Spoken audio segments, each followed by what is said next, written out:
Hello friends, नमस्कार। तो आज के इस वीडियो में मैं आपके लिए लेकर आई हूँ माँ दुर्गा के भक्त कुम्हार की दर्द भरी कहानी। किसी एक गांव में एक कुम्हार अपनी पत्नी और अपने एक 9 माह के बच्चे के साथ रहता था। कुम्हार माँ दुर्गा का बहुत बड़ा भक्त था। कुम्हार माँ दुर्गा की प्रतिमा बनाकर उसे बाजार में बेचकर अपना और अपनी पत्नी का जीवन चलाता था। कुम्हार और उसकी पत्नी प्रतिदिन माँ दुर्गा की पूजा किया करते थे। कहते हैं कि माता अपने सच्चे भक्तों की परीक्षा अवश्य लेती है। एक बार कुम्हार माँ दुर्गा की प्रतिमा बनाने के लिए मिट्टी को अपने पैरों से रौंद रहा था। वह आंखें बंद कर माँ दुर्गा का ध्यान करते हुए मिट्टी को रौंद रहा था।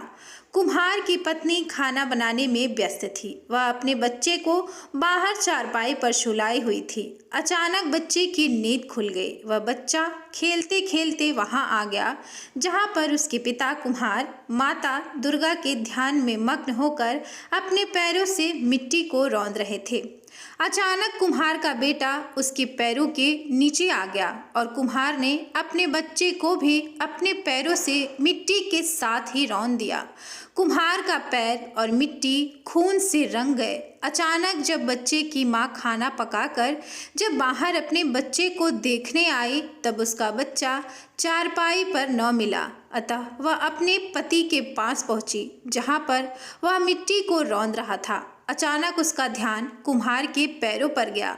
वह कुम्हार के हाथ को पकड़कर मिट्टी के बाहर खींच ली। कुम्हार और उसकी पत्नी मिट्टी को हाथ में लेकर रोने लगे कि मैंने यह क्या कर दिया, अपने ही बच्चे को मार दिया। कुम्हार और उसकी पत्नी माँ दुर्गा की प्रतिमा के सामने जाकर रोने गिड़गिड़ाने लगे।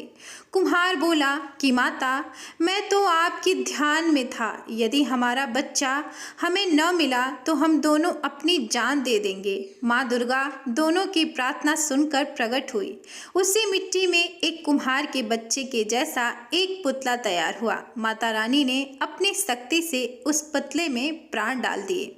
कुम्हार और उसकी पत्नी अपने बच्चे को पाकर बहुत खुश हुए और माता रानी का बहुत बहुत धन्यवाद किया और माता का आशीर्वाद लिया। उसके बाद वो हमेशा माँ दुर्गा के भक्त हो गए, हमेशा के लिए माँ दुर्गा के ही चरणों में रहने लगे। तो यहीं पे ये कहानी समाप्त होती है। अगर आपको ये कहानी पसंद आई है तो वीडियो को लाइक, शेयर और सब्सक्राइब जरूर से जरूर करिएगा। धन्यवाद। प्रेम से बोलिए जय माता दी।